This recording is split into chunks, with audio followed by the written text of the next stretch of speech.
Soy el doctor Luis Fernando Pedrola Bravo. Yo nací aquí en Lima en 1961. ¿Cómo llegué a la medicina? En realidad fue un paso muy natural porque mi padre fue también cirujano de tórax y neumólogo. Lamentablemente, cuando fui creciendo, era la época de Velasco, en el cual el izquierdismo tomó el poder. Luego tuvimos la fase de transición y llegamos una vez a la democracia.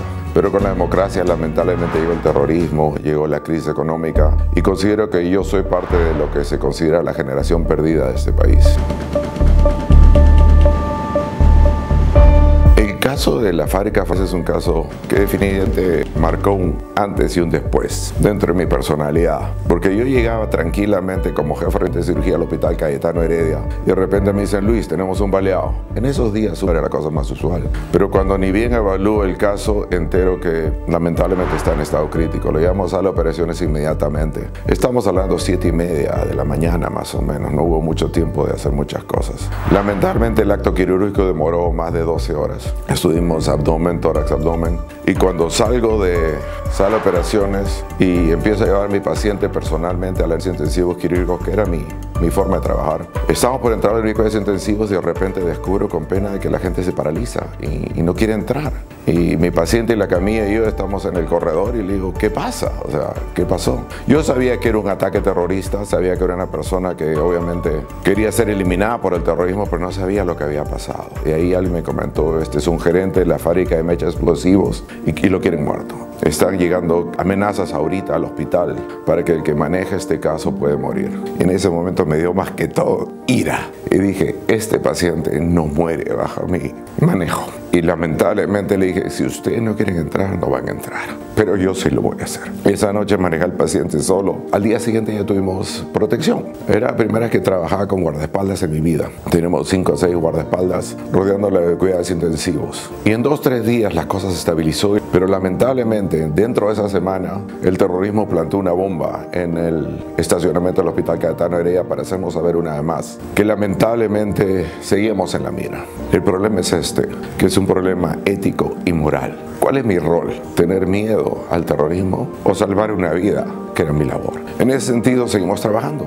Y eso sí, tuvimos todo el apoyo de la institución y todo el apoyo de FAMESA. Y el paciente mejoraba, pero era un caso muy difícil. Lamentablemente a la semana y media, 2 semanas, porque el caso demoró meses, vino el jefe del hospital, Diego González, lo recuerdo como si fuera ayer. Y Diego, que era amigo de mi padre, me dice: Luis, ¿cómo vienes al hospital? Estamos recibiendo llamadas constantemente en contra de tu vida y que te van a matar. Y yo le dije: mira, Diego, lamentablemente está en manos de Dios. Pero tú, uno, no va a abandonar a mi paciente, y punto 2, yo no voy a cambiar mi vida. Y nunca cambié mi forma de manejar, nunca cambié mi forma de venir al hospital. En ese sentido yo tengo que decir que es verdad que está un poco atolondrado, pero el terror nos causa este tipo de reacciones que no son lógicas, que nos llevan a hacer cosas que tal vez suenen absurdas o poco claras. Pero en ese momento decía: nadie va a controlar mi vida y nadie va a dejar que yo sea lo mejor que pueda hacer. En este momento tengo que decir que los únicos que sabían esto eran mi padre y en ese momento enamorada, mi actual esposa.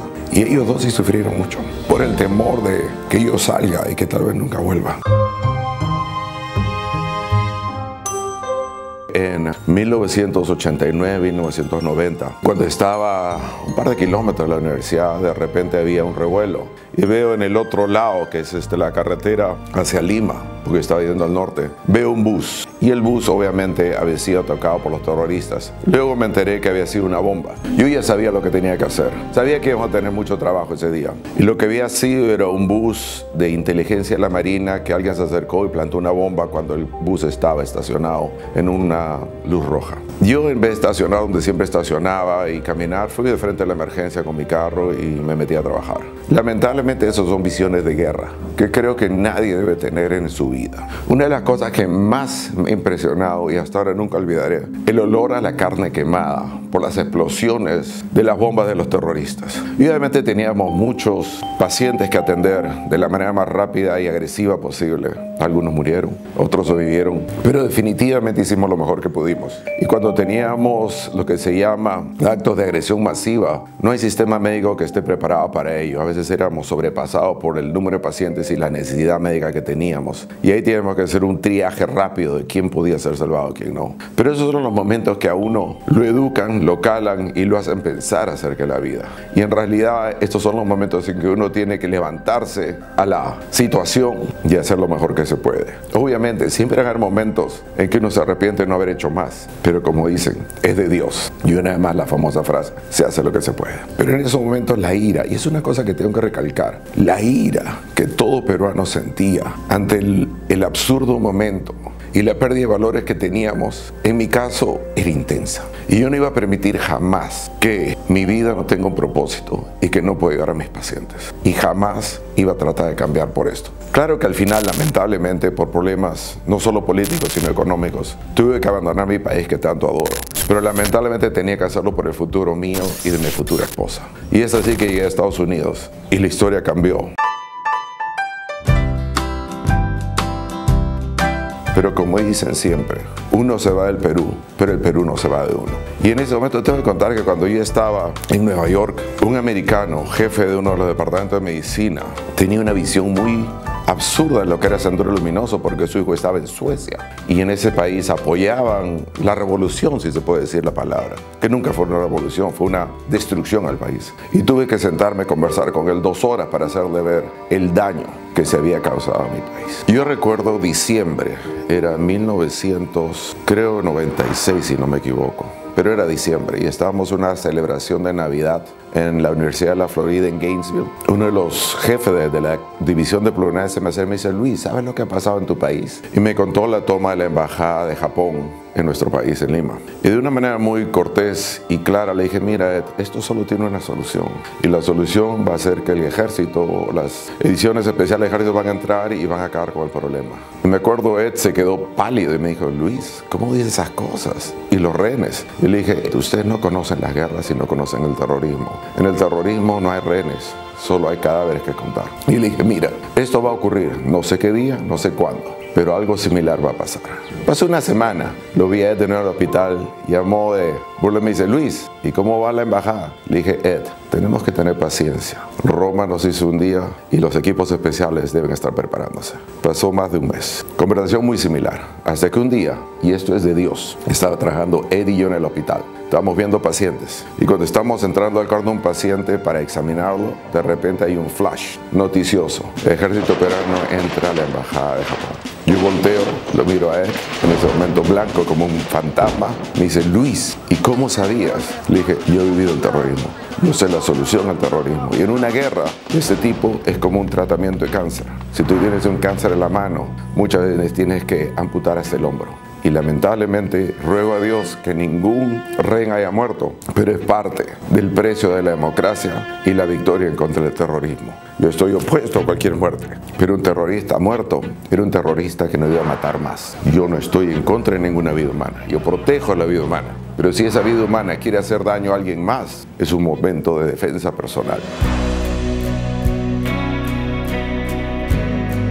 Yo tengo que dar gracias a Dios que sigo acá trabajando y educando y ayudando a que mi país avance. He tenido vínculos cercanos.